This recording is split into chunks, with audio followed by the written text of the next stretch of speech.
cue that we...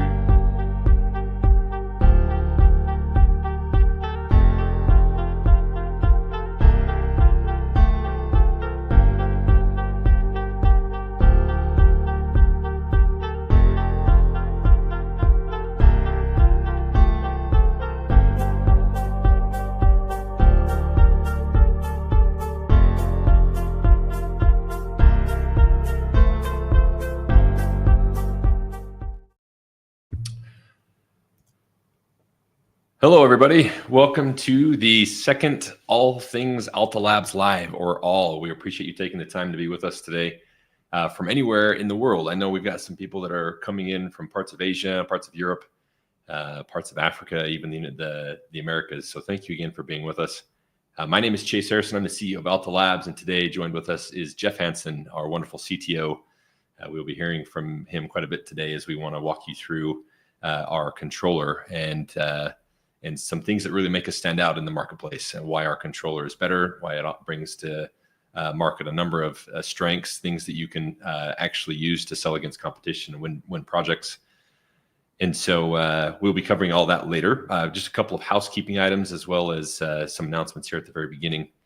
Last time we ran about an hour and 15, hour and a half. Our goal is to try and keep this to about 45 minutes today. That being said, we really love the question and answer part of our alls, right? Our All Things Alta Labs. So if the questions keep flowing, we'll be happy to stick around and get those all answered for you. Some of the platforms do cut off right at the hour mark. I believe LinkedIn's one of them. And so if you are watching from some of those that cut off at the hour mark, this is recorded and we will post it so you can watch the tail end of it at a later time if you'd like. Also, if your platform gets cut off and you don't get a question answered that you'd like to get answered, we'd love to have you come engage with us either on our forum or send us an email, sales@alta.inc, and we'd be happy to get those questions answered for you. So a couple housekeeping items. We just wanted to put a shout out for our marketing team. They are constantly updating our website and our where to buy page. If you haven't had a chance to jump on the website, please do. It looks great. We're constantly updating it with not only our new features, our new products. Our where to buy page is being updated all the time. We are constantly adding new distributors and resellers globally to try and make it easier for you to find the Alta Labs products closest to you. Perfect example of that is something you'll see us announce here in the next couple of days is our relationship with Micro Center here in the United States. They are a reseller here, a retailer that we're very happy to be partnered with directly. And we'd love to have you, if you know of Micro Center, go take a look at the Alta Labs products there. Also, if you like the shirt that Jeff's wearing, talk nerdy to me, it's one of my favorites. You would like to get your hands on one. We are running a contest or giveaway, if you would. If you had a chance to get your hands on the new Route 10 through any of our distributors or through our resellers, take a picture of it, share it on social medias, make sure you tag one of our handles so our team can see it, and then you will be entered in a chance to win one of those t-shirts, the Talk Nerdy t-shirts to me. So love to have you participate there. As far as our agenda today, as I mentioned, we're going to talk about the 3 versions of control. We'll walk you through the strengths of each of those versions and, again, what makes that stand out. We will also open it up for live Q&A at the very end. We will also be making a very special announcement that we're pretty excited about, but you do need to hang on with us in order to be able to hear that announcement. So without any further ado, Jeff, if you'd like to take it over and talk about control, we'll keep rocking. All right. Sounds great. Thank you, Chase. And it's great to be here. Excited to be in our second ALL. So I'm going to go over the control feature set and our different versions of control. So a lot of people who know Alta Labs might think that we only do a cloud controller, but we actually have local controller versions. And one of them you can install on your own hardware as a Docker or a LXD instance, a container, or we actually have a physical hardware controller as well. So we're just going to go review the different versions, the costs, pros and cons, and all that. And the reason why we started with the cloud is just the user experience is much better, right? I mean, it's really easy to plug and play. It shows up, you install the app, you log in, and everything just works. And so for, as a newer vendor, we wanted to make sure that everybody had that great experience. And so it's definitely worked. It's built for scalability, right? So we can have tens of thousands of devices on there, and it doesn't have any hiccups. So The reason why we did that too is because you can, we start out with the cloud that's super scalable, can handle tons of traffic, tons of devices. And then instead of starting with a smaller device and going larger, where we may not know if the scalability pans out, we know that the scalability works on our cloud. We're able to bring that and bring what we've learned into, the individual hardware devices or the containers that you install. So that's kind of our strategy on why we started with that. But yeah, we have the cloud controller. The cost is free. So it's included with your Alta Labs hardware purchase. Anything that any hardware that you buy from Alta Labs, you can directly connect it to our cloud, associate with your account, and use all of those features that are available in our cloud controller.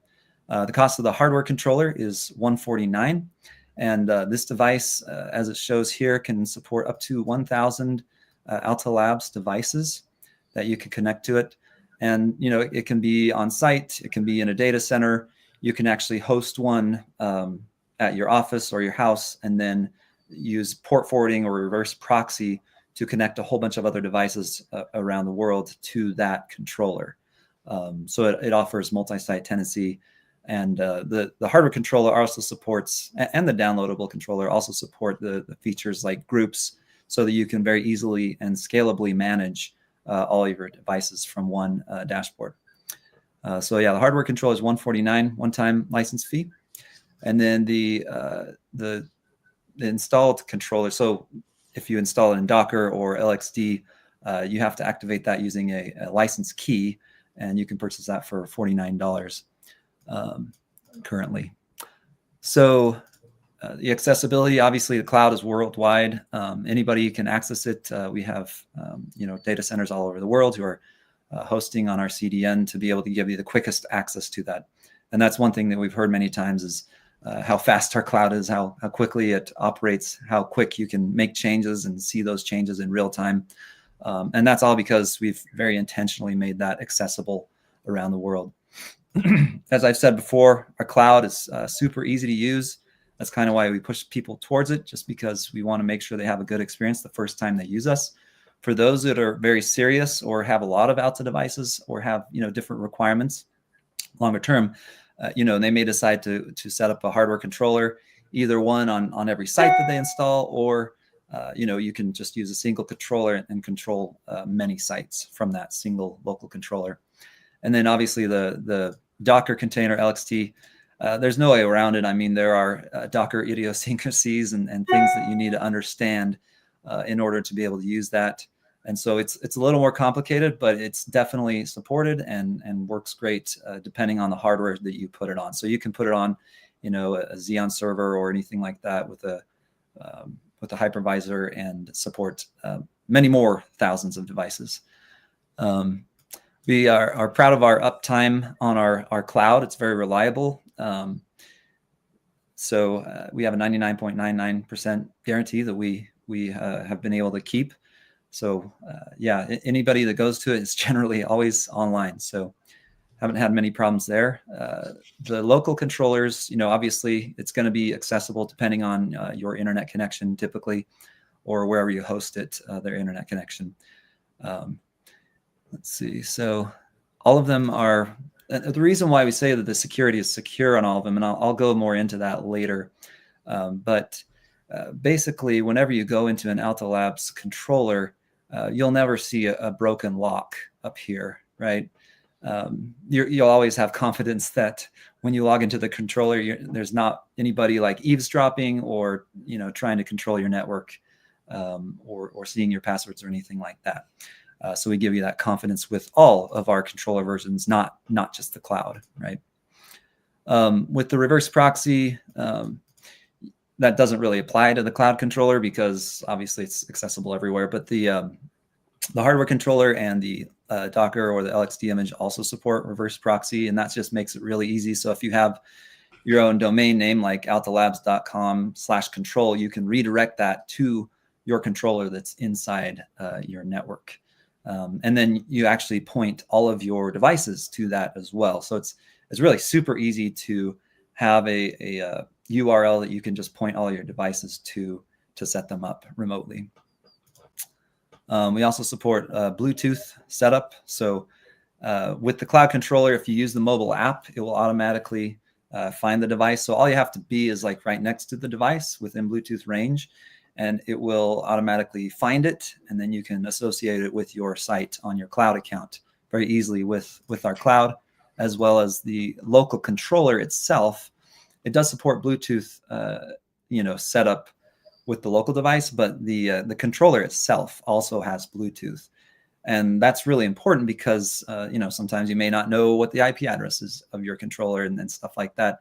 Well, you don't need to because it has Bluetooth. As long as you're within range, you just connect to it locally and you can easily set it up. So it's really geared for the absolute easiest experience. As I mentioned before, no limit on the cloud controller, 1,000 on the hardware controller. And then your limit on the container would depend on how beefy your host is. Jeff, I think it's worth stressing there too. That's the maximum devices attached. That's Alta Labs devices, right? So that's going to be our APs, routers, switches. That does not include client devices. So client devices can obviously be quite a bit higher than that. Yeah, excellent point. Thank you for pointing that out. That is correct. So all of our controllers include our patented Alta Pass technology, which we'll get into more later. They all support disconnect notifications, advanced site permissions, which I referred to earlier with the group permissions. And then all are out of the box automatically updated. So with the cloud controller, we usually release the features first to our internal staging cloud. We make sure everything works great, and then we release. And we do those releases very often just so that all of our users on the cloud have those features right away. And then periodically we will do a release to our local controllers as well to make sure that the cloud and the local controllers are at parity. Let's see. Okay, so with that said, we're going to go ahead and go into a tour of our controller. So I'm going to log out and just show you, if this is your first time using Alta Labs, what it would look like. So something that you'll notice is that we do have social login, so Google login and Apple sign in. One of the biggest barriers of entry to a lot of things is just setting up an account, right? And so we didn't want that to be a barrier at all. So you can actually use your Google account or Apple account to sign into Alta Labs so that you don't have to set up any passwords or anything like that. So super slick to try it out. If you do have a username and password set up, then you can just log in like that. It comes right up. Let's see. So, and a lot of people, this is the main dashboard. A lot of people have said that our UI is very basic. And honestly, we take that as a compliment. It's been very intentional to make it very straightforward and easy to, at a glance, you can tell what's going on your network. And at a glance, you can see, if there are any problems or anything that you need to look at in the dashboard. So yeah, from this dashboard, you can see what applications we're using on the network. You can do a bigger graph here. You can also, let's see. So we have, this is the full network activity. One thing that's really cool is each of the devices actually stores all of the statistics locally. It's not hosted on our cloud. So when you are viewing this data, they each maintain a database of real-time data, hourly data, and that's just, so just to explain how this works, real-time is like the last 60 seconds, right? 1 hour is the last 60 minutes. 2 days is the last 60 hours, so about 2 days and a half. And then this 2 months is about 60 days. So that's how it's all stored on each of the devices. So if I choose 1 hour, it goes out and pulls all the APs and grabs all that data for the last hour. And so you can see how much traffic is being used for every single minute here. And then I can dig into each device to see, which devices we're using how much traffic. Another really cool feature on Alta Labs access points is we have a DPI engine built in to each access point. So with a lot of other solutions, you have to have a separate router, you have to have a license, you have to have all that. We actually build that into the edge of your network. So the APs themselves are tracking all that data. And you can see right here, I can see the WireGuard is being used heavily on this access point right now. And you can choose those different time periods up here, and you'll see it update real time. So As you can see on my screen, we just entered 11:15 a.m. and it just got all the data from all the APs. So all that is flowing in real time, even though it's just the last hour. But every minute that it ticks up, you'll still see that data come in. You can also see from this dashboard your top applications. So if we click on this link, you can actually see this is based on the DPI data that's coming in from all the APs. You can sort on, the traffic, the DPI packets that are using the most data right now. And you can see how much we're using here. You can also very easily pause that data. I don't know if I dare do this because it might pause our live stream. So let's go back to the dashboard, and then you can see the top active network devices. So these would be devices that are on your actual network. So if you want to go to the next tab, we're going to go here to network. This is how you can see how everything's. This is kind of a dashboard for the devices themselves.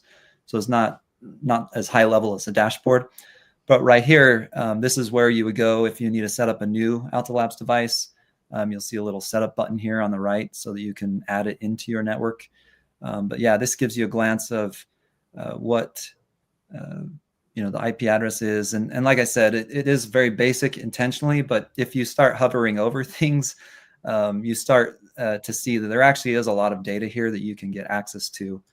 So that's very powerful. So that, if I wanted to know the IPv6 address on the switch, if for some reason it wasn't responding over IPv4, I just come in here, copy and paste that, and now I can SSH into that switch to see what's going on with IPv4. But yeah, everything is real time. So you can see the system load. All of this is stored in the database that is on each device, as I explained. And you can see all of that in the historical data. So if I want to see what the historical data for the load was, for example, I just hit the 1 hour mark, and I can see that the load, was 32% at 10:32 a.m. So a really easy way to track that. And it's very similar with our access points. So that's just a switch. But if we look at the access points, you can see here too that you can see what the load is on each of the band. All of our access points are dual band devices. And so they will have 2 radios. And you can see that the channel 1 load is 3% for our AP and 20% for other APs. And the important metric typically is that other AP's metric. If that starts to get, to 40, 50%, especially over the hourly or the daily average, then that would indicate to you that maybe there's a better channel that you could choose. So let's see. So that's the network. You can see the load of the system here, what the memory looks like, how many devices are connected to each access point, what the MAC address is. You can also see the BSS IDs here. So if you're looking for that information, it's just right here. You hover over that. You can also get information about what each of the colors mean. So with Alta Labs, we have this notion of colors, and it's a way of grouping APs together. So say you have a large venue and you have your main area that you want to serve all the SSIDs. You would make that a certain color, right? And then you maybe have the outside, the kiosks and things like that, where you only want a certain number of APs broadcasting SSIDs there. So you would set up a separate color for that. And this allows you to very easily see which APs are broadcasting each SSID. You don't even need to hover over it necessarily. If you know what the color is, you just see, right here, and you can sort by that even. So that's the network tab. Let's keep going down here. So let's look at the devices tab so you can see all these devices that are connected to our network. So for wireless devices, you can see, and we'll go more into this later, but you can actually manually assign a network type per device that's connected to your network. So say I have a device that I want to, make sure it has the large network type policy. I can just set that right here. You can also very easily switch a wireless device to a specific LAN. You can give it an IP address. This is if you're using a Route 10. So if you use Route 10, you can type in an assigned IP address. And so when it goes to DHCP next time, it will get that from the Route 10. You can, on a device basis, set the download rate, set the upload rate. And I know we'll get more into this when we get into SSID settings, but you can also bypass the hotspot, bypass the schedule and the filter, and then set up the device icon to make it easier. With Route 10, we also have, UPnP support. So we have the ability to unblock certain devices. So if you want a more secure UPnP policy, you can enable that on the router. And then you can go ahead and say, well, I only want, like, for example, my Xbox to be able to do UPnP and nothing else. So you would set an IP address so that we know what that is, and then you would enable UPnP on that specific device. You can also get a lot of information about each device in the info tab. So if I want to know, what DPI is happening on a specific device, you can go into the DPI tab down here, and you can see the traffic that's happened in the last hour for this device. And then, just a real-time traffic graph as well. So you can see the channel it's on, the SSID, what generation of Wi-Fi, what AP it's connected to. All that information is there. It's also in this table, but sometimes, you just want a device-specific option. And then, let's see, we also have, so there's a difference between wired and wireless devices. It's important to know in our Alta Labs controller. So if it's a wireless device, you'll notice that there's a few more options. With wired devices, there's a little bit less options because obviously you don't have AltaPass on the wired side, but you can still assign a VLAN.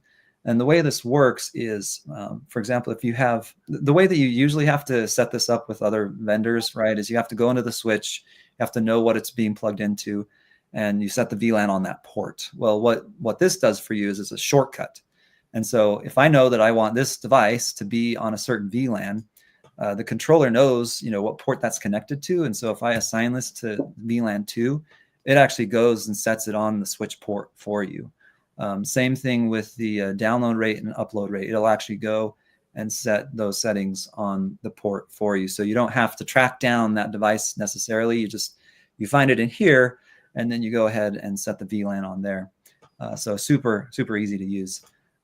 You can also set the IP address, which is that DHCP assigned, which works with Route 10, and then the info as well. So that's a bunch of wired info. So did I miss anything, Chase, up to this point? No, I think you're doing great, Jeff. There's a couple things I could add to kind of help everyone understand really what's helping Alta Labs management platform stick out. And I think just reading some of the comments, it's already pretty notable to some of the users, right? Is number one, Jeff's making changes real time, right? The network is the platform is very responsive. Every time we make a configuration change, on an access point or a switch or device, it doesn't hang. There's no reboots that have to take place. That's because we as a company, right, have started our entire intellectual property base, right? All of our firmware, our backend, our data centers, all been written from scratch. So it allows us to keep all the unnecessaries out and focus on performance and reliability.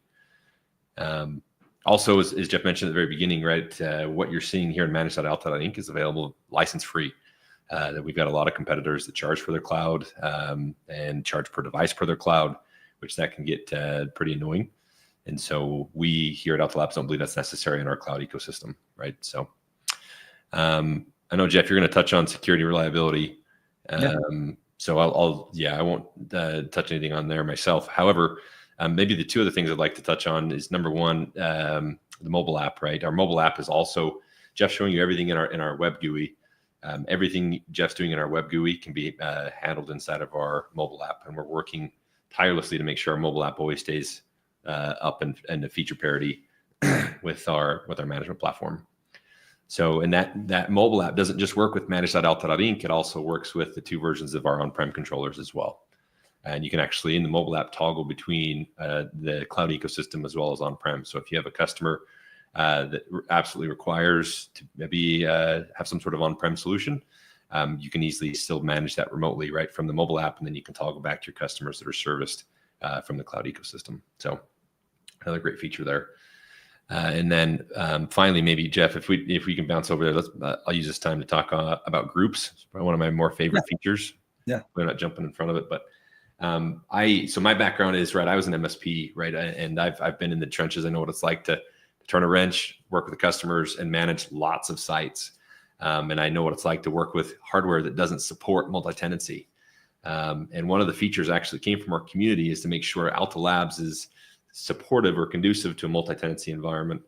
As Jeff kind of mentioned in that drop down up in the upper right hand corner, you can quickly browse to any of your sites, right? Anywhere, any of your sites globally. And you can get a site, you can jump into our site manager there that allows you to get a summary of all the sites that you manage. You can sort by network devices connected. And then from the update side, you can see what devices or what sites have devices that need updates and what don't need updates. And that combined with our user groups, we know, for example, every time you deploy a brand new site, you don't want to have to, especially if you're running a large team of technicians, right?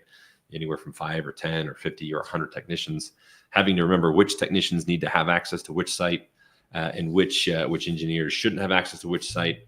So we've developed this concept of user groups where now you can create your various technician types, right? Maybe you have a base of level tier 1 technicians, another base of tier 2 technicians, another base of tier 3. You can actually go in and create those user groups just one time. And then you can go in and number one, edit the user groups at any given time, but then you only have to invite that user group. So yeah, Jeff, if you wouldn't mind, yeah, perfect. You can jump into the groups drop down. You can add users there. So for the example, I think in this group, right, if personal is already there, so you could trash that, but then there's a Chase test user group that has a number of different users there, right? Myself, my wife, and another person. So in the event that somebody retires, right, gets fired or decides to move to another company, rather than have to browse to your hundreds and hundreds of sites and remove that technician from every single site, it's just a matter of going in and removing that single user from the user group, and then they get removed from all of the sites. So it saves quite a bit of time, right? We know time is money, and honestly, it removes a pretty large security risk. If you've let somebody go or somebody's retired, right, and you forget to remove them from all your sites, that then opens up a vulnerability in all of your customer sites. So that's we see that as a pretty big differentiator. Not a lot of people, if any, are actually doing it as elegantly as Jeff and his team have deployed inside of our management platform. So, Jeff, sorry about that. Go ahead and keep trucking. Yeah, sounds great. Yeah, we built this with scalability in mind, right? And so we want to make your job easier as an IT professional installing. When you add a new hire installer, we want to make it super easy so that they can get access to all those sites right away. If you have to fire somebody, we want to make sure that their access is removed very easily. So yeah, that's what the groups feature is all about. So I'll just go over a few more features of the controller now. First, I wanted to talk about security. So like I said before, even on local controllers, you'll never see a broken lock up here. At least that is the design. And the reason why we do that is just for peace of mind, as well as avoiding, any actual malicious problems where somebody might be taking control of your controller. As a network administrator, you actually have control over quite a bit, even if you don't have, direct access to the devices that are on the network, usernames and passwords on all the devices on the network. It just, if somebody's in there and somebody's a hacker on your network, there's typically a lot of devices and they can scan and they can find things that they can take control of. And so we just, we don't want any of that for any of you. And so that's why we made it super secure. When you set up a local controller, you get an automatic dynamic DNS straight from us. We use Let's Encrypt for those certificates. And yeah, the first time that you log in, everything is encrypted using, military grade encryption. It's the TLS 1.2. We use all of our tokens and everything are signed using JWTs from the controller. Everything is built with the utmost security in mind, so that I just nowadays I hate typing in my username and password. I won't do it. Right? If there's a broken lock up there, I just won't do it because I don't have to if I use Alta Labs, which is awesome. So the next thing I wanted to talk about is the settings. and we'll go into the Wi-Fi networks.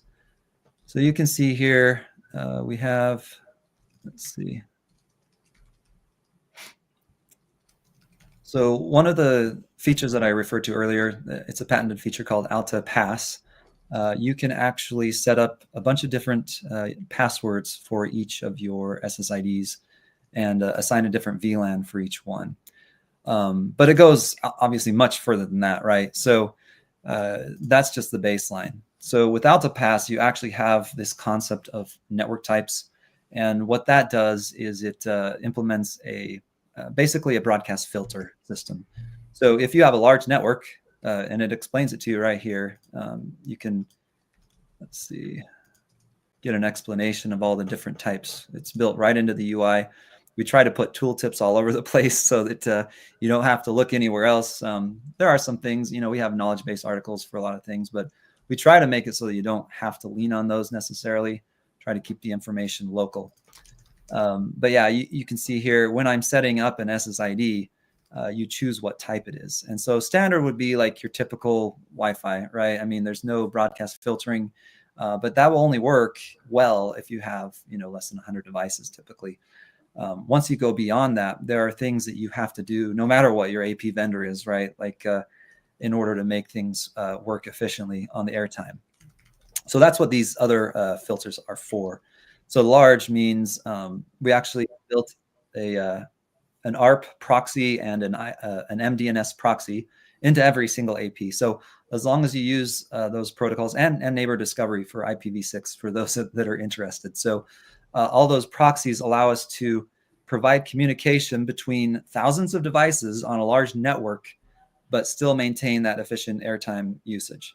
So if you're in a big VLAN that has thousands of devices, but you still want them to be able to communicate with each other, you would choose large. The other things that we have are IoT, and these are for, there's different applications, right? So the most restrictive one would be internet, and what that is it provides internet access only. So we detect what router you're using, and it does a layer 2 filter so that you can't, when you connect using that network type, you can't connect to anything else except the internet. Let's see, IoT and guest kind of work together. So typically the way you set those up is if you have a guest network and you want them to be able to print or access like a Chromecast or a Apple TV or something like that, you would set your mobile devices on a guest network type, and you would set the other devices, the printer or the Chromecast, as an IoT network type. And what that allows is all the APs maintain a database of what devices are IoT devices. And so instead of just allowing access to the internet, right, with guest, it also allows access to those IoT devices. And IoT devices are not allowed to reach out to anything on the network other than the internet until they've been reached out to by a guest network type device. And so with that, you can provide super scalable Wi-Fi in all these different scenarios. And it's all powered by our Alta Pass feature. A few other options that you can add and this is all based on the password that the user types in. Obviously, you can give them a different VLAN. You can give them a different download rate, upload rate. We have a hotspot feature. Another thing that's unique about Alta Labs is our hotspots are running actually on the APs themselves. It doesn't require any other infrastructure. So when you get that captive portal, it's actually being served up by the AP. You can bypass that if, say you have parents and children and the parents you want to have bypass that hotspot, or we'll talk about the schedule in a minute, bypass the filtering. You can enable that with a specific password and then give the other password to the children or something like that. Let's see. So yeah, the hotspot can be enabled down here. We have the built-in hotspot. So you can upload a logo. You can give a title. You can set some terms of service. You can require a password. And for marketing purposes, you can have a landing page. Say if you're a coffee shop or something like that, and you want to be able to market your app so that they install that, or maybe give them a coupon or something like that. We also support external hotspot portal, and that's how you do this here. And a lot of the documentation is right here, so that hopefully you don't have to look anywhere else to be able to use and connect that external hotspot portal to your Alta Labs access points. we have the scheduling feature. The schedule feature, so you can turn either on or off the Wi-Fi based on your setting here at certain times of the day during the week. And what this does is, so with a lot of other AP vendors, what they'll do is they'll actually shut the SSID off completely. What we do is we actually provide you the option. So we'll keep broadcasting that SSID, especially if it's powered by an SSID that has multiple passwords, right? I mean, you can't shut off the SSID completely. But what it does is, if somebody tries to join and it's, the wireless is quote unquote off, then it will provide a captive portal and tell them, the Wi-Fi is down right now, but we also have this, and it'll tell them when they can, check back in to have access to that. So it'll say, come back tomorrow at 9 a.m. or whatever. The other cool feature is you can actually turn on this so that if the Wi-Fi is down during that time and they get that captive portal, they can also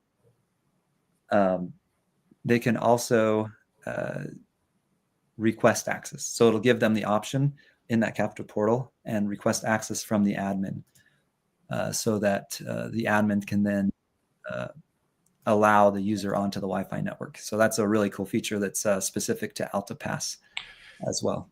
Yeah, I see that as a huge win too. I mean, a lot of our competitors, based on a schedule, will shut down the broadcast traffic. So if you're running a project with cameras or building automation, right, home or commercial, you still need access to that Wi-Fi to be able to see your cameras or access shades or lighting control or security system. You don't necessarily want to cut that off for certain users. So that's a big deal. So sorry, Jeff. Absolutely. Keep going. No, totally agree. Yeah, another important part about Alta Pass is we have the DPI, right? So you can go in here and say, I want to block something. You go ahead and type it in and block it, and you can save it, and it happens immediately, right? So if you want to unblock it for like a few seconds, you just go in here, unblock it, and our APs respond very quickly, right? I mean, you unblock it, you access whatever you needed to access, and then you turn it off. Or you can just set up a different password in here that actually bypasses that filter and that DPI filter in our APs. Let's see. So I've referred to the notion of colors. So this is the place where you would set up different colors for your APs. So if you have a venue with that's large and has different areas that you need certain SSIDs in certain places, this is where you would assign the colors for the SSID. Okay, and then you would go back to the access point to assign its colors to the access point here. And where those converge, right, that's where it sets up those SSIDs on those access points. Let's see, I wanted to go over let's see. We recently added a feature called auto channel planning. So this has been in our access points for a little over a month. And what that does is if you have your access point set to auto, and now we actually support auto bandwidth as well.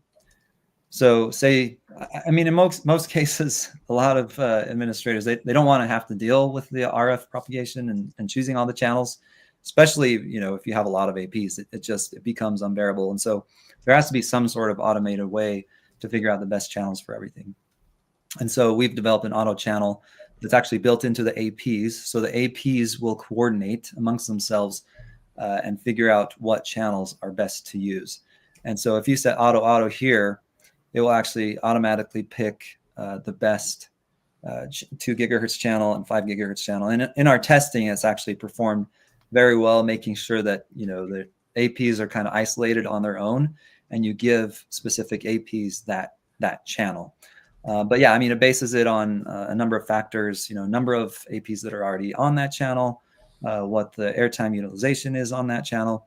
And this is always updating, right? So every night it'll actually take all the scan data from the previous day. And if, for example, a certain channel was red all day, right, then it would actually change that channel. Or in the case of 2 gigahertz, in some cases, 2 gigahertz is just completely shot and useless in some areas. And so it'll actually shut the 2 gigahertz off if it hits that certain threshold of what we deem as unusable in 2 gigahertz. So it'll always provide some 2 gigahertz, but it might turn off some of them just because, it's really not usable. Let's see. So the next thing I want to cover is the map. This is another thing that we recently introduced. And this one might be pretty large, but you can hover over this little mini map down here if you want to kind of get an idea of how it all fits together. Let's see. And the nice thing about this map is you can actually just click on a device. So this is a client device here, and I can go ahead and set the VLAN, look at the info for this device, or I can click on an Alta Labs infrastructure device and see everything there. We also recently added traffic per port, so you can come in here and you can click on the devices that are connected to each port on a switch. You can see, information about them, their IP address. You can also see a graph of, what's going on each specific port. And this is real time. So if you're trying to diagnose some problem, it makes it a lot easier. And then the last thing that I wanted to cover is we have the ability now. So we've participated in an organization called the Wireless Broadband Alliance. We're a member. And they had a plug fest back in June that we participated in to basically certify ourselves for Passpoint. And this is used for, it's used for various reasons, but it's a way to give easy open Wi-Fi to people.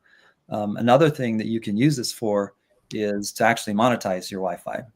So, it's great to provide, the way this works is it's carrier offload. So if you're in an area that doesn't have good cell coverage by a particular carrier, what Passpoint does is it'll offer your Wi-Fi network as a substitute for the cell phone connection, right? So if you come within range of the Wi-Fi network, your cell phone actually has profiles that are built into it that will automatically connect to these Passpoint networks.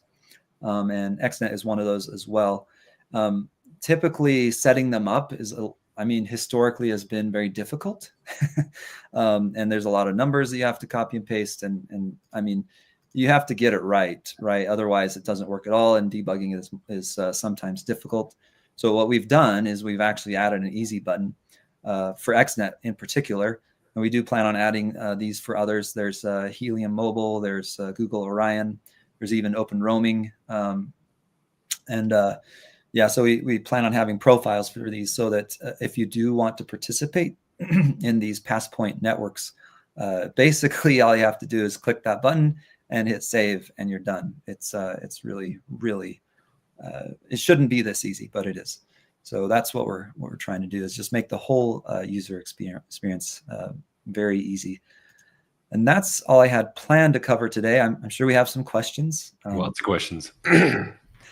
Lots of questions. So if you're good to go start with questions, Jeff, let's see. The first question that came in was from Ibrahim. If I am a registered installer, should I receive some kind of email from you? It's been a few weeks. Ibrahim, yes, we should. Our sales team should be in touch with you when you do a registered installer. At the very least, just to make sure you have a distributor that you're purchasing from. And I do know that I think I saw you actually already email into our sales team. So thank you for jumping on that so quickly. But if anybody else is out there that has not seen or heard from our sales team, please send us an email, sales@alta.inc, and we'll jump right on that. Let's see. Next question. Is the hardware controller multi-site supported as well? So yes, absolutely. It's been designed with that in mind. Like I said, you can have a hardware controller in your data center in your office, either set up a port forward or a reverse proxy so that it's accessible from, its internet connection. And then, you can add up to 1,000 devices to that controller. Perfect. And then same user, a different question. So that an ISP, I believe, out of Europe, can we push some options to make sure our controller IP/domain is pushed to the devices for first-time setup? I don't know if I understand that question all the way. I'm trying to understand it also. Maybe DHCP with outside the network. My guess is, and correct me if I'm wrong, but maybe he's wanting to have the VLAN and the subnet set up beforehand. So maybe before you purchase the unit or the device, everything's good to go. We do plan on offering something like that. We're working on a planning tool so that you can add all your devices to a network that you're designing. And then when you make the order, it'll assign all of that automatically, so that when you get the hardware in hand, you can drop ship it or whatever. You plug it in, and everything just comes up with the configuration that you made when you made the order. If that's not the answer you're looking for, please clarify. Perfect. Same user, actually. Do we have the plan to have some sort of net socket or web socket enable that? Oh, that just disappeared. Somebody added a question. Here it is. There we go. Thank you very much, Landon, for doing that. Do you keep some kind of WebSocket active at all times to all devices to the controller to be active or to be able to grab this info directly? Yes, WebSockets is a core feature of our technology. So the controller is based on MQTT as well as WebSockets. And so they connect using a secure WebSocket, obviously, to the MQTT backend. And that's how we're able to make everything real time. Perfect. Lots of great compliments about the platform. Boots really fast. Firmware updates are incredible. APs look magic. Thanks, Nest. So now that's great feedback. Let's see. Keep going down the list here. Lots of great feedback. Thank you all for all of your love and support. That's great. The question from Drew Winger with a Route 10. Can we see the incoming speeds from the ISP? So, I mean, that's a planned feature. We don't have that quite ready yet. But yeah, at some point we will add a speed test feature so that you can test that. We do have, the ability to SSH into the controller as well as the router itself. You can SSH into all our APs. They all have iPerf3 installed on them. So if you have an iPerf3 server, you can actually run it on the Route 10 itself, and it'll come close to maximizing. You'll probably get like 6 or 7 gigabits per second if you run the iPerf3 on the Route 10 itself, because that is obviously not hardware accelerated. But then, yeah, I mean, you can run iPerf or whatever behind that. So at some point we will have an easier way to do it. Wonderful. Thanks, Jeff. Next question from Eric Garza. Can you define the VLAN IP scheme, or does it generate its own IP space? So right now it's a manual thing. So when you create a VLAN, you actually need to set up that subnet space manually. Now, you may have a VLAN that you don't want to serve DHCP on, and in that case, you would just leave it alone, right? And so that's for VLANs where you maybe you have a different router or something like that managing that VLAN. But yeah, it's a manual thing. You type it in, it validates it, and then you save it. Wonderful. Thanks, Jeff. Next question right below that. If a new device is connected, does the pending device, I'm assuming to say should up, so show up in the correct site and not controller wide in all sites? So I'll explain how this works. When device is presented, you have to be in the site in order to add that. So when a device is plugged in, it'll actually reach out and what the controller does is it marries the IP address that there's various ways that it actually works, but I'll explain technically how it works.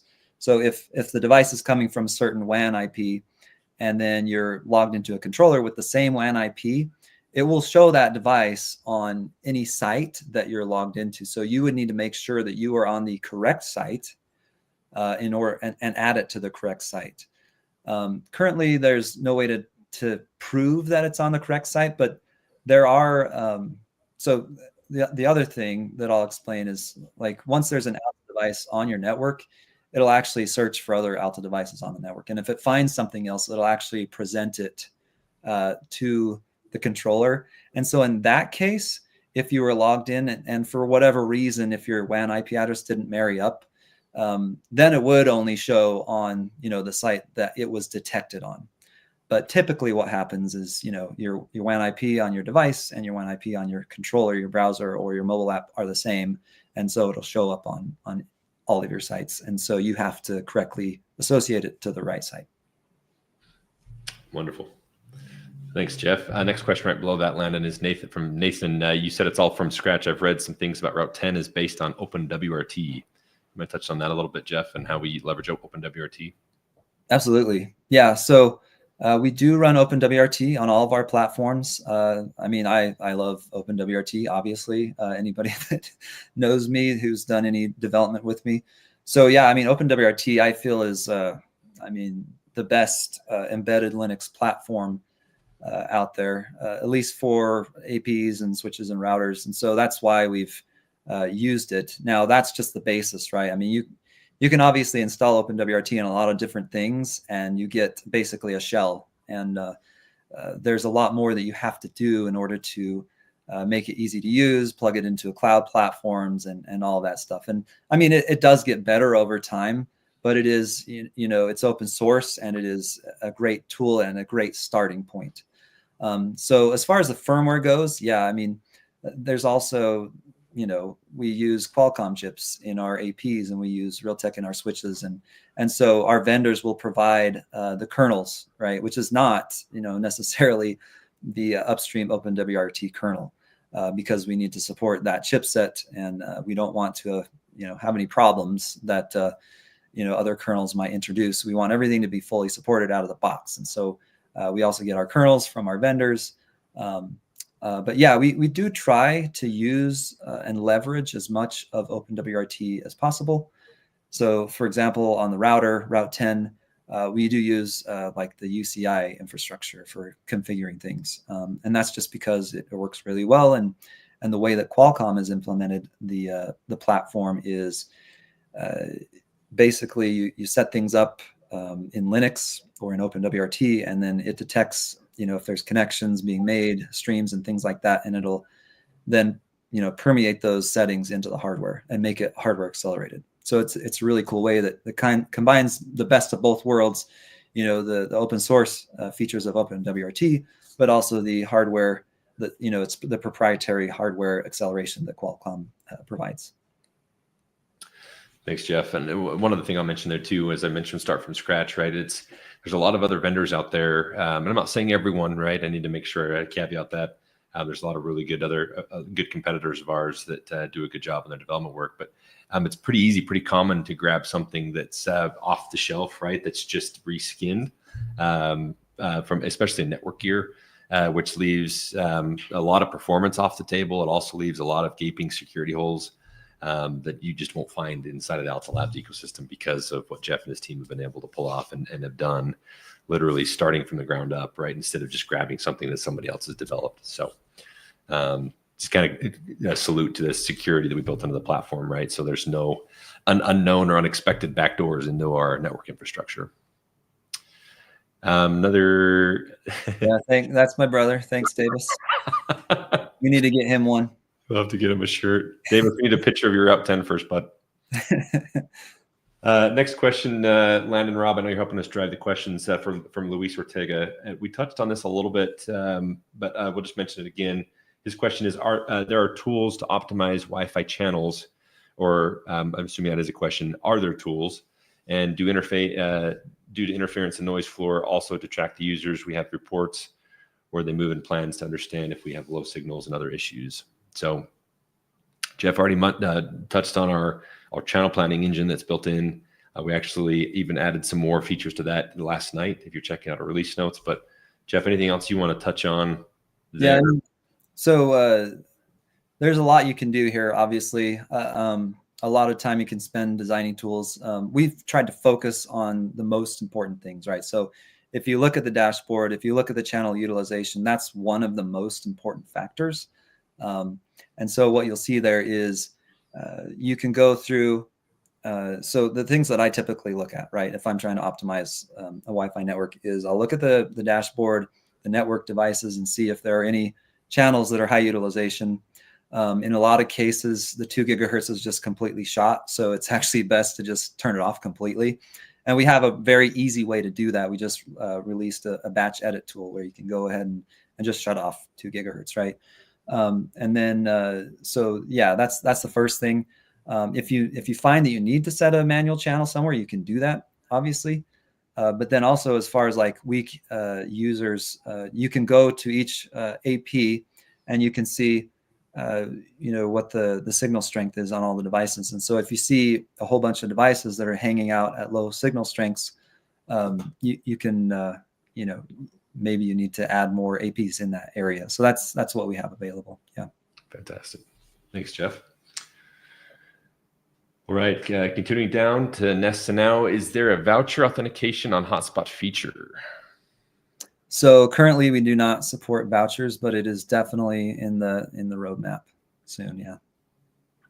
Wonderful.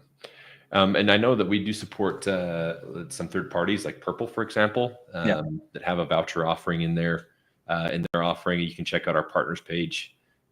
Maybe Robert Landon, if you'll throw that maybe in the comments where they can find that. But we've got a number of parties that have written to our API that you can leverage if you need a Hotspot solution right away. Yep, absolutely. Next question right below that from Alan Carmona. Hi all, are you planning to enable more colors to group configurations for large projects with multiple APs and multiple SSIDs? It would be insufficient, especially when some SSIDs should be assigned to a few APs.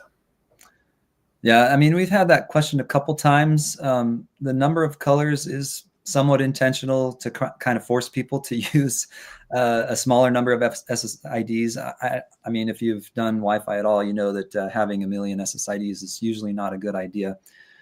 There may be some special cases that we'll consider, right? But we haven't had any cases come to us where it made sense to enable it for everybody. It would probably be on a case-by-case basis that we might do that. Fantastic. Thanks, Jeff.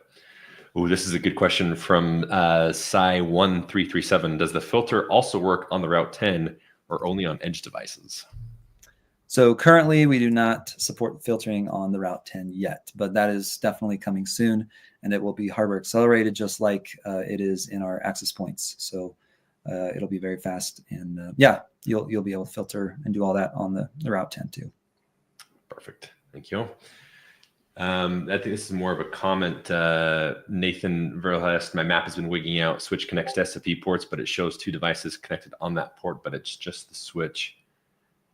Nathan, I'd be curious, the last time you jumped into topology, we pushed some updates in the last couple of weeks that we think have generally cleaned that up. But Jeff, do you want to mention anything more on that? Or no, it's something that we've been focusing on, especially since it's a newer feature, and we've been making improvements. So yeah, if you have a topology that doesn't make any sense, then definitely get in contact with support or post something on our forum, and we'll try to address it. Perfect. Thank you.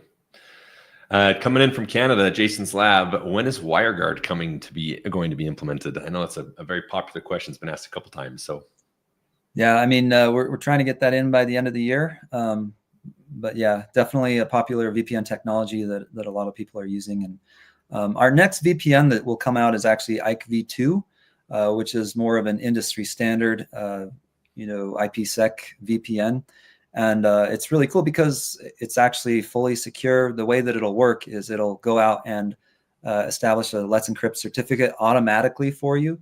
So you don't have to use a separate DIN DNS. I mean, we will support other DIN DNS services long term, but right out of the gates, when this is launched, you'll have your Alta DIN DNS, and you just point your IKV2 configuration, your client, to that with username and password, and everything is secure. So it's better than, obviously PPTP and L2TP are getting very old, and honestly, they're not secure with the way that, there's no certificate verification. So the way that we've implemented IKV2, it's very similar to how we've done the controller and the way that our devices talk to each other. There's that chain of trust that's automatic.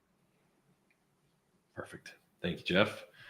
I think we answered this one. It's from Oru Solutions, but it's probably worth just mentioning again. Can we please share how the controller discovers new devices? I know obviously the mobile app, you can use Bluetooth, so you don't have to worry about how our platform works on the other side. But Jeff, you want to touch on maybe discoverability just a little bit more? Yeah, so there's basically three methods, right? So if you're logged into a controller from a certain WAN IP and the device is connected from that same WAN IP, when you turn on a device, it's going to reach out to the cloud automatically. So if those match, then it will show the device for you, right? So that's the first way. Second way is Bluetooth. So that's pretty straightforward. If you're next to it, it'll show up. And then the third one is that, like I said, we actually discover other Alta devices on the same network. So if it sees a new one, it'll actually send that information to the controller.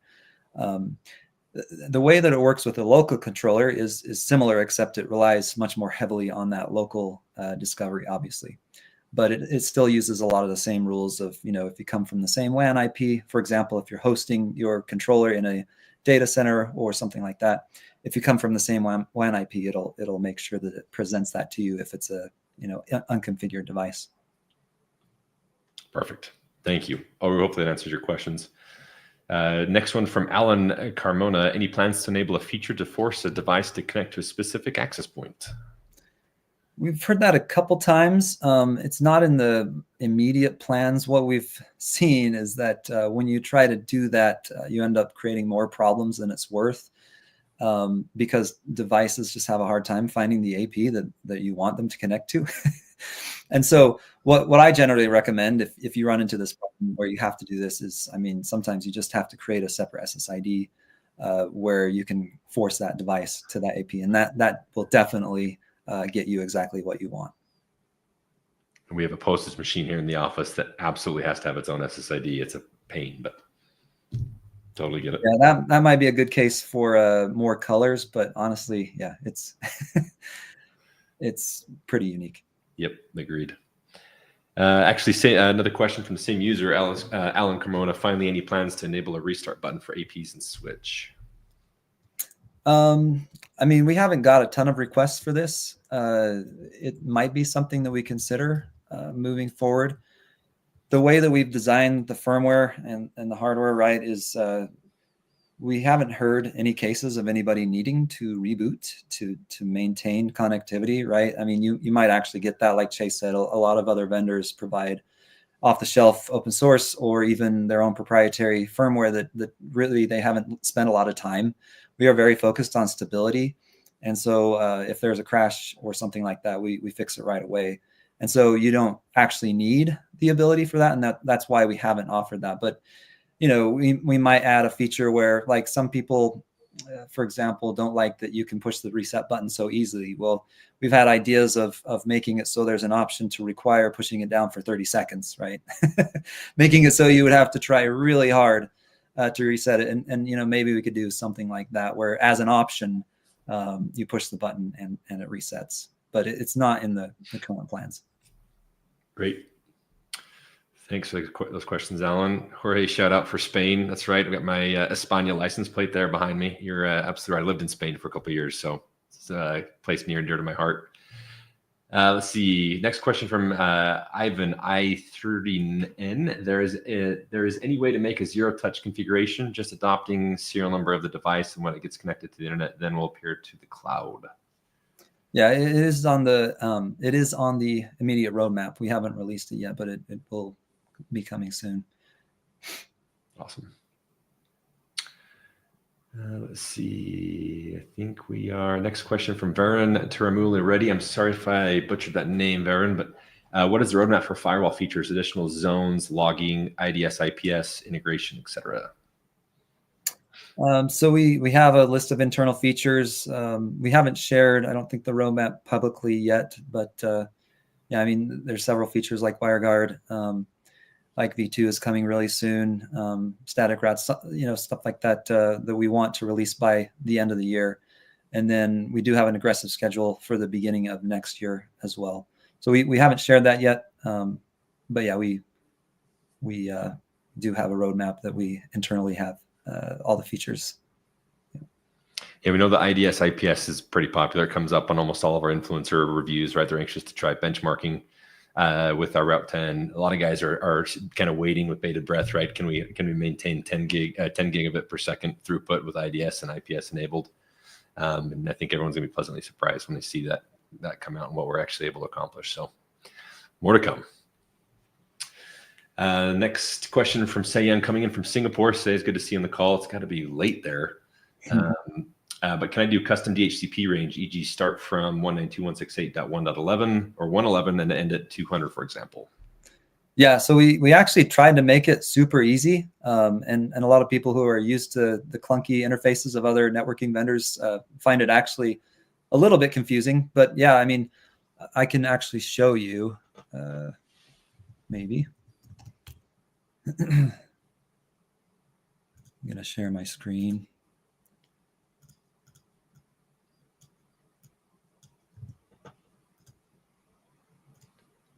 show you where the option is.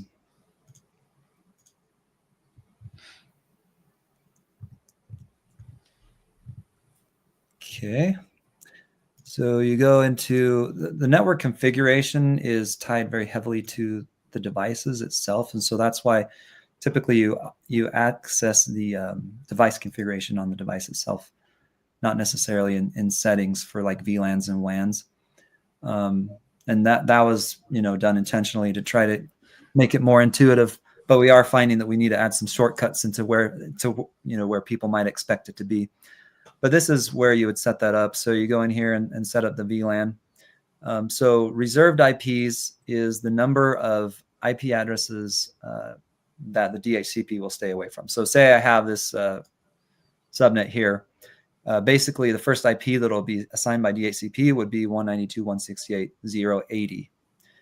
And then this is a good example of why we have it set up this way. So the pool size makes it very easy to know exactly how many devices you can support on this DHCP pool. And it'll automatically set when you change the subnet. So that's the default. If you make it any bigger, you can find out, exactly how many devices you're going to be able to support on that. But yeah, so if we leave this alone, it'll start at 0.80 and it'll end 429 addresses into the pool. So yeah, that's how you would set it up. Perfect. Thank you, Jeff, for that. And thank you, Say, for that question. Just going down through here.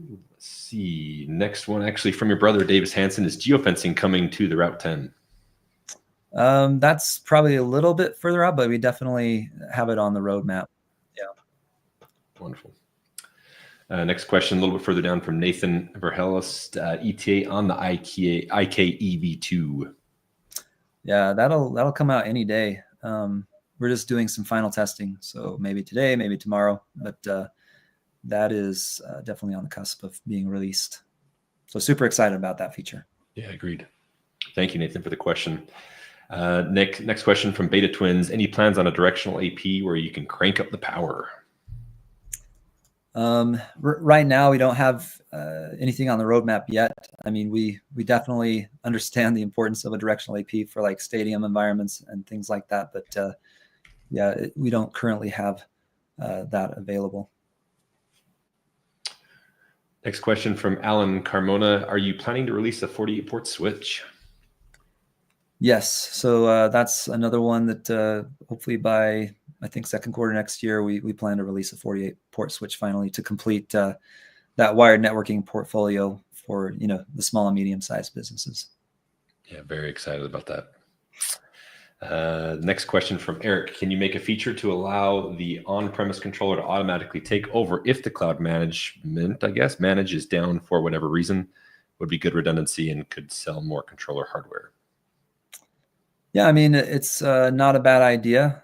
We have not considered that yet. But yeah, definitely that's why we're having this, is to get feedback from you, our community. So we don't have plans to do that yet, but yeah, I can see how that would be worthwhile to investigate. Great. Thank you all. Let's see. I think we're almost to the end here. Let's see. Please supply some feedback on questions. Rune, thank you. I hear that. Please supply 10 gig switches. Just pay attention to the roadmap. We're excited to see what the future holds for us with RJ45, the SFP Plus modules. So let's see. Multi-WAN. Okay, so this one's from Reginald Andrew David Chan. Any update on multi-WAN IPS? I think he's saying IPs. So yeah, we do plan on supporting that pretty soon as well. We have our own internal needs for that, and yeah, the ability to take a bunch of IPs from an ISP and route based on the IP, we definitely want to implement that very soon. Great. Thank you for that. Second to last question, Steve R. Is ad blocking on the roadmap?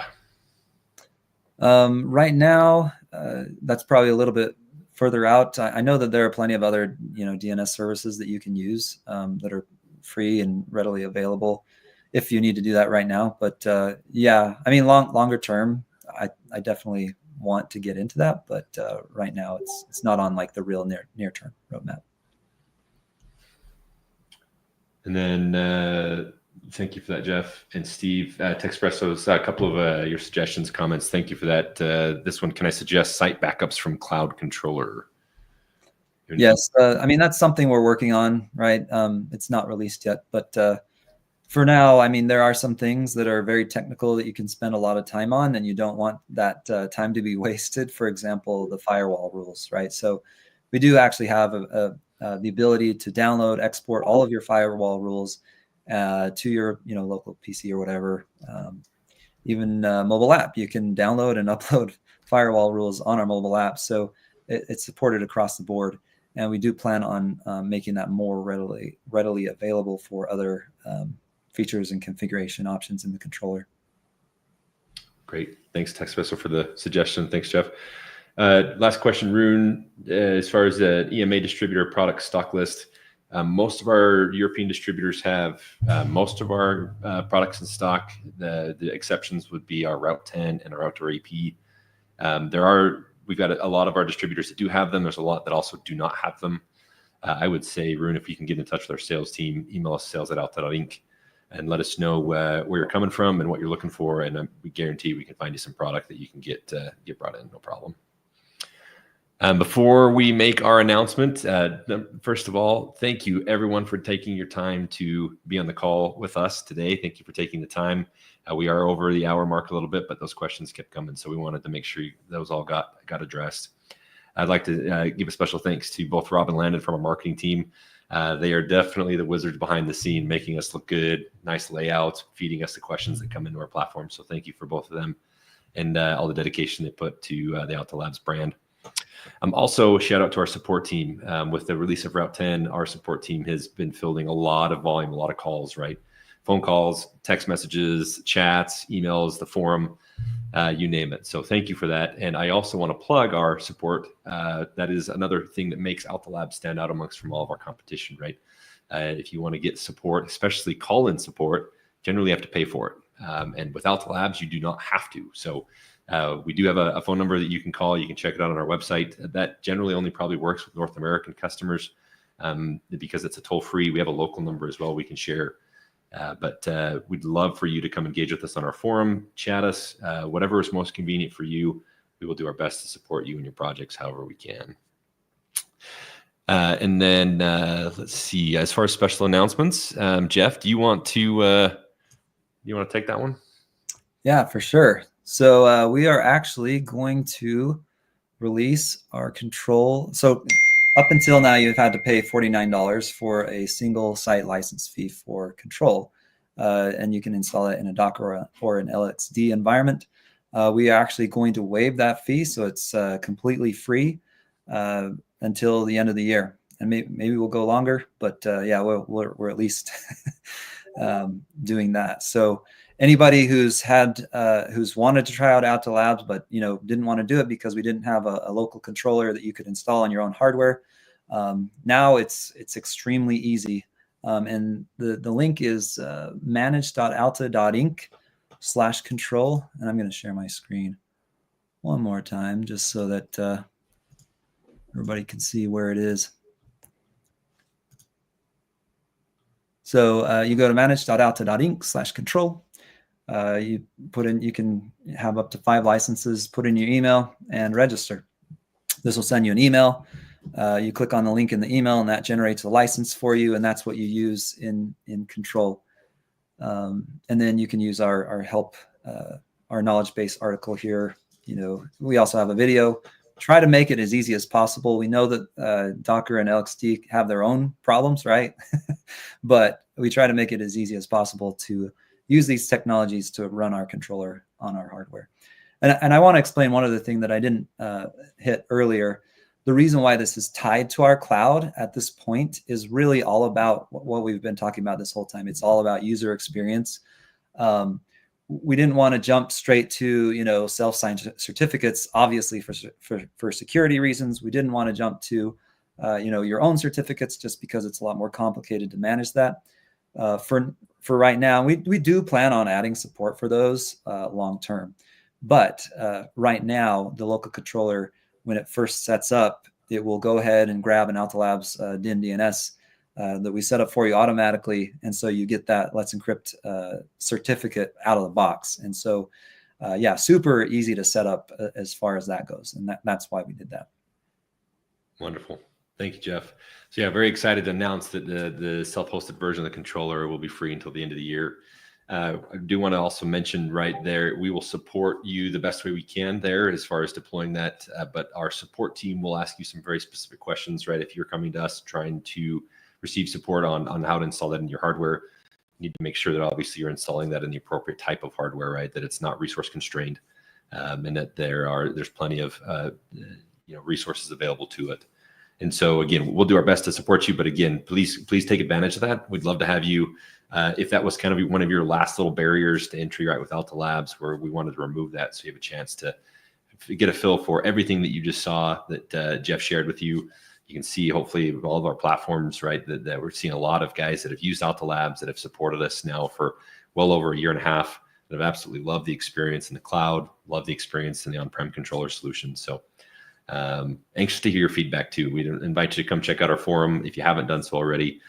Please actively engage with us there. Submit your product ideas. Our team lives and dies based on that feedback, and we've set our priorities from our development schedule based on that feedback.